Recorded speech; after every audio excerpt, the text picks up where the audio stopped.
OBC মামলা মিটে যাওয়ার পর আমরা দেখলাম যে ডাব্লিউবিপি এক এক করে তাদের এডিট অপশান দিল, তাদের পরীক্ষার টেন্টেটিভ ডেট একটা তারিখ ঘোষণা করে দিল। পিএসসিও শুরু করে দিয়েছে। একমাত্র আমাদের প্রাথমিক শিক্ষা পর্ষদ শীত ঘুমে আচ্ছন্ন হয়ে আছে। আমরা এই শীত ঘুম যে কবে ভাঙাতে পারবো সেটা জানি না। আমাদের সম্মানীয় মুখ্যমন্ত্রী অনেক আশ্বাসের বাণী আমাদের শোনালেন। আমরা আশা করেছিলাম নেতাজি ইন্ডোর স্টেডিয়ামে যেভাবে তিনি বললেন, যে অনুদান দিলেন, যে বিগত দিনে 80,000 দিয়েছিলাম, এবারে 90,000 দেবো না, কত দিতে হবে? 1 লাখ। যাও 1,10,000 দিচ্ছি। এইটা যদি কোনো চাকরি ভ্যাকেন্সি দিতেন, কোনো নিয়োগ করতেন, তাহলে আমরা খুব তাহলে আমরা ওনাকে মাথায় করে রাখতাম।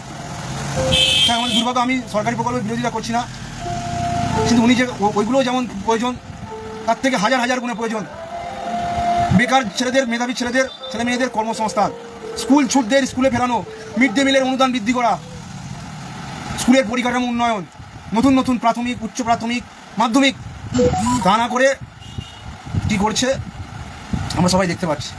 যাই হোক, আগামী 19শে আগস্ট সবার কথা মাথায় রেখে, তার হুগলির যারা দূর দূরান্ত আছে তাদের সমস্যার কথা মাথায় রেখে, যারা উত্তর 24 পরগনা দূর দূরান্ত থেকে আসবে তাদের কথা মাথায় রেখে, হাইকোর্টে ওবিসি কেস আছে মেন মামলা, সেই সব কথা চিন্তা ভাবনা করে, সব কিছু দিক বিবেচনা করে আগামী 19শে আগস্ট আমরা কলকাতা অভিযান আয়োজন করেছি। অনেকেই বলছো দাদা আন্দোলন করো, অনেক কথা, অনেক আমরা পার্সোনাল মেসেজ পাই, আমাদের ফেসবুক কমেন্টে ওয়ালে মেসেজ পাই, গ্রুপে পাই। এটাই শেষ সুযোগ, আমি বারবার বলছি, এটাই শেষ সুযোগ। যদি নিজের চাকরিটা পেতে চাও, যদি মনে করো যে ভবিষ্যতে শিক্ষক হবো, যে তিল তিল করে বুকের মধ্যে যে স্বপ্নটা রেখেছি সেটা বাস্তবায়িত করবো, তাহলে ভাই পরিষ্কার 19 তারিখে এসো। আর সময় নেই। এতদিন যে ওবিসি মামলার জন্য বাহানা দিয়েছিলে, সেই বাহানা কেটে গেছে। যদি মনে করো যে পুজোর আগে নোটিফিকেশান চাই আমার, তাহলে কিন্তু চলে এসো, নাহলে ভবিষ্যৎ তোমাকে ক্ষমা করবে না। পরিষ্কার, ভবিষ্যৎ ক্ষমা করবে না। এর মাসুল তোমাকে সারা জীবন দিতে হবে। একবার যদি বিধানসভা ভোট চলে যায়, নিয়োগ ভুলে যাও, 22 আবার নতুন করে আবার প্রাইমারি হবে, একদম পুরো ধ্রুব সত্য। এরপরে মরার ওপর খরার ঘা আসছে, মেয়াদ 1594, সুপ্রিম কোর্টে লিস্টেড হয়েছে, কম্পিউটার জেনারেট দেখাচ্ছে। তারপরে আছে আমাদের 32,000 মামলা, যে কোনো দিন যাও এটা হতে পারে। তাই বলছি, এইটাই উপযুক্ত সময়। কোনো গ্রুপ নয়, কোনো দল নয়, কোনো নেতা নয়, আমরা সবাই 22 স্টেটে, প্রত্যেকটা 22 স্টেট, সুন্দরবন থেকে শুরু করে জলপাইগুড়ি, প্রতিটা 22 স্টেট ক্যান্ডিডেটকে বলছি, এখানে দল নয়, মতবিরোধ নয়, মত পার্থক্য নয়, কি হয়েছে পুরোনো দিনের সমস্ত কিছু ভুলে নিজের জন্য আসুন 19 তারিখে কাঁধ মিলিয়ে লড়াই হবে।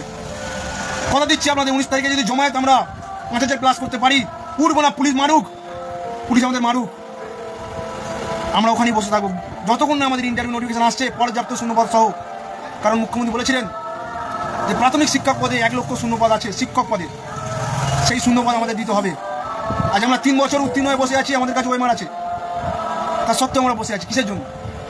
আমরা মিলন সঙ্গে গেছি, আমরা বিভিন্ন প্রশাসনিক দপ্তরে গেছি, আমরা বিভিন্ন রাজনৈতিক নেতাদের কাছে গেছি, মন্ত্রিসভার বিভিন্ন মন্ত্রী মহাশয়দ্বয়ের কাছে গেছি, কিন্তু তা সত্ত্বেও আমাদের কোনো সমস্যার সুরাহ দেখতে পাচ্ছি না।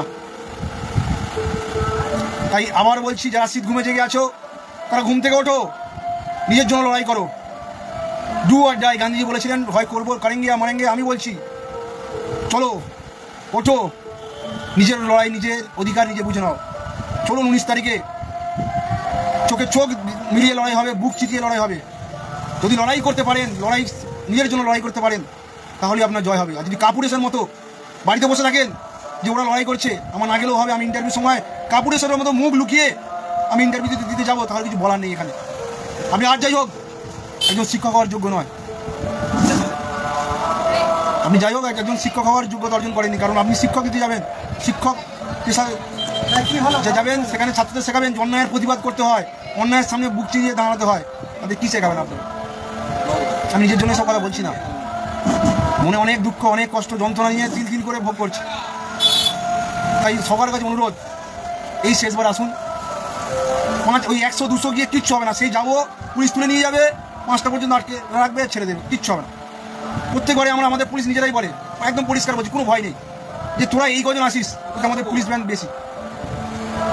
তাই আমাদের সংখ্যা দেখে যেন প্রশাসন বিধ্বস্ত হয়ে যায়, স্তব্ধ হয়ে যায়, সেই রকম জমায়েত করতে হবে। আজ আমরা ইন্টারভিউ পাইনি, আমাদেরই গাফিলতি। আমরা সব মানে কি স্বার্থপর হয়ে গেছি, বড় বড় এক একজন স্বার্থপর। আমরা ইন্টারভিউ করছি, আমরা প্রাইভেট টিউশন পড়াচ্ছি, আমরা বিভিন্ন কাজে যুক্ত আছি, কিন্তু আমাদের নিজের জন্য, নিজের ভবিষ্যতের জন্য আমাদের সময় নেই। এটাই দুঃখের বিষয়। সময় আছে, এখনও গর্জে উঠুন, সময় আছে, আসুন। আর যদি দেখি যে 19 তারিখে সত্যিই গিয়ে দেখি যে ওই 200 জন আছে, তাহলে মনে করবো যে সত্যি আমাদের 22-এর কারোর চাকরির দরকার নেই, কারোর দরকার নেই চাকরি। শুধু শুধু আমরা রাস্তায় পড়ে মরছি, বিভিন্ন জায়গায় যাচ্ছি, সময় নষ্ট হচ্ছে, অপচয় নষ্ট হচ্ছে। আবারও বলছি, সামনের দিনে অনেক সমস্যা আসছে, সেই সমস্যাগুলো আসার আগে আমাদের ইন্টারভিউ নোটিফিকেশন আনতে হবে। কোনো ওবিসি ভাই দিদি সমস্ত কিছু এখন। আরেকটা কথা, এই ওবিসি অর্ডারটা 8 সপ্তাহ আছে, আপনারা ভালো করেই জানেন। হাইকোর্টে নতুন বেঞ্চ গঠন হবে, সেই বেঞ্চ আবার শুনানি হবে। তাই 8 সপ্তাহ আগে আমাদের ইন্টারভিউ নোটিফিকেশন আনতে হবে। তাই এটাই আমাদের শেষ সুযোগ, একদম পরিষ্কার শেষ সুযোগ। যদি মনে করেন যে নিজের পরিবারের মুখে হাসি পড়াবেন, নিজের স্বপ্ন যেটা 3 দিন করে বুকের মধ্যে লুকিয়ে রেখেছেন, সেই শিক্ষকতার স্বপ্ন আপনি পূরণ করবেন, সমাজে মাথা উঁচু করে বাঁচবেন। যদি মনে করেন বাবা মার কষ্ট যন্ত্রণা, যে বাবা মা আপনার দিকে তাকিয়ে আছে, যে আমার ছেলেটা পাস করেছে, চাকরিটা পাবে, সংসারের হালটা ধরবে, যে দিদিটা, যে বোনটা বিয়ে দিতে হচ্ছে না সংসার আর্থিক অনটনের জন্য, আপনার বাবা আপনার দিকে তাকিয়ে আছে। আপনার বাবা শেষ সম্পর্কটুকু বিক্রি করে আপনাকে ডিএলএড কলেজে ভর্তি করেছিল, আপনার 35 বছর 40 বছর হয়ে যাচ্ছে, অথচ আপনি বিবাহিত জীবন আসতে পারছেন না। এই পুজো আসছে, আপনার পরিবারকে সামান্য কিছু কিনে দেওয়ার ক্ষমতা আপনার মধ্যে আসছে না। এই যে যন্ত্রণা, থেকে বলছি, আসুন। সবার এক অবস্থা, কেউ ভালো নেই। 22টা, আমি বিশ্বাস করি 22টা যারা পাস করে আছে কেউ ভালো নেই, সবাই অনেক কষ্টের মধ্যে আছে। হ্যাঁ, অনেকেই প্রাইভেট ফার্মে কাজ করে সংসারের হাল ধরার জন্য। সব করুন, সব কিছু করুন, একটা দিন নিজের জন্য আসুন। আমি একটা দিন নিজের জন্য সময় বার করুন। 19 তারিখে আসতেই হবে। জমায়েত যদি আমরা 5000+ পাই, ইন্টারভিউ নোটিফিকেশান আসতে বাধ্য। আর জমায়েত যদি 200 পাই, তাহলে ভাববো আমাদের চাকরির দরকার নেই, বেকার এসব করে কোনো লাভ নেই, বেকার এসব করা, সময় নষ্ট শুধু। যখন ইন্টারভিউ আসবে, যা দেবে দয়ায়, সরকারি মানে দয়ায় যা দেবে, 5000 ভ্যাকেন্সি দিক, 6000 ভ্যাকেন্সি দিক, আর 3 বছর পরে ইন্টারভিউ আসুক, হবে তখন আরও নতুন নতুন ব্যাচ আমাদের সঙ্গে যুক্ত হবে। কিছু করার নেই, যত লেট হবে তত ব্যাচ যুক্ত হবে। মানে আপনারা ভালো, আপনারা অবশ্যই বলছেন হবু শিক্ষক, আর বেশি কিছু বলছি না। আরেকটা কথা, এই যে আমাদের 19 তারিখের পোস্টার ব্যানার যেগুলো দেখতে পাচ্ছেন, নিজের দায়িত্ব নিয়ে আপনি যেখান থেকে ডিএলএড কলেজে, যেখানে ডিএলএড করেছেন, সেখানে সেই গ্রুপে দিয়ে দিন। আপনি আপনার পরিচিত যারা আছেন, বন্ধু বান্ধব টেট পাস করেছে, যারা একসঙ্গে ডিএলএড করেছেন, তাদেরকে আসতে বলুন। শুধু অ্যাডমিনের দায়িত্ব নয় এটা, আপনি ফোন করুন, আপনি দায়িত্ব নিয়ে 20 জন 25 জনকে ফোন করুন যে চল ভাই, অনেক হয়েছে, একটা দিন চল, নিজের জন্য চল। আপনারা দায়িত্ব নিন, অ্যাডমিনের পক্ষে এত সম্ভব নয় সবাইকে ফোন করে, একটা গ্রুপে 500-600 জন করে আছে, আপনারা দায়িত্ব নিয়ে ফোন করুন।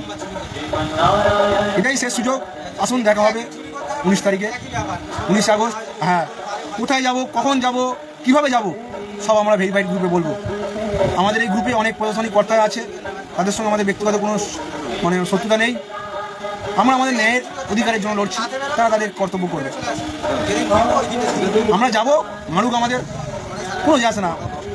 তিল করে যেভাবে প্রতিদিন কষ্ট পাচ্ছি, তার থেকে একবারই কম। আসুন, 19 তারিখে দেখা হবে। যদি না আসতে পারেন, আয়নার সামনে নিজের ভবিষ্যৎ নিয়ে চিন্তা ভাবনা করুন, আয়নার সামনে একবার দাঁড়িয়ে প্রশ্ন করবেন, আর আপনার ভবিষ্যৎ প্রতিচ্ছবি আপনাকে নিশ্চয়ই দেখাবে। দেখা হবে 19 তারিখে। নিজেদের বন্ধুবান্ধবকে বলুন, যেখানে যে সমস্ত কোচিংগুলো বা ইন্টারভিউ করাচ্ছেন, যে সমস্ত স্যারেরা, তাদেরকে বলবো, আপনাদের কাছে করজোড়ে নিবেদন, অনুরোধ, আপনাদের ছাত্রছাত্রী যারা আছেন তাদেরকে আসতে বলুন। আপনারাও আমাদের অনুপ্রেরণা, তাদেরকে আসতে বলুন। আপনারাও নিজে আসুন, প্রয়োজন হলে 22টা উত্তীর্ণরা, দাদা, ভাই, বোন, বন্ধু বান্ধব, মা, বাবা, সবাইকে নিয়ে আসুন। কারণ লড়াইটা আপনার নয়, আপনার পরিবারের, সবার লড়াই। 52,000 ডিএলএড, পুনঃপ্রশিক্ষিত ডিএলএড, সমস্ত পরিবারের লড়াই। তাই বলছি, 19 তারিখটাই উপযুক্ত সময়, কাজ থাকবে, সব কিছু থাকবে, ভবিষ্যৎটা আগে আপনার হাতে সব কিছু। আপনি কী করবেন ভবিষ্যতে? কোনো কাজে 5,000 টাকা 10,000 টাকা কাজ করে সারা জীবন কাজ করবেন, নাকি উজ্জ্বল ভবিষ্যৎ নিজের হাতে করবেন? সম্পূর্ণ আপনার হাতে। দেখা হবে 19 আগস্ট। ভেরিফাইড গ্রুপগুলো ফলো রাখবেন, সেখানেই যাবতীয় ডিটেলস পেয়ে যাবেন। কখন যাব, কোথায় জমায়েত করতে হবে, কোথায় মিট করতে হবে, সব সেখানে পেয়ে যাবেন। দেখা হবে 19 তারিখ। ভালো থাকবেন সবাই।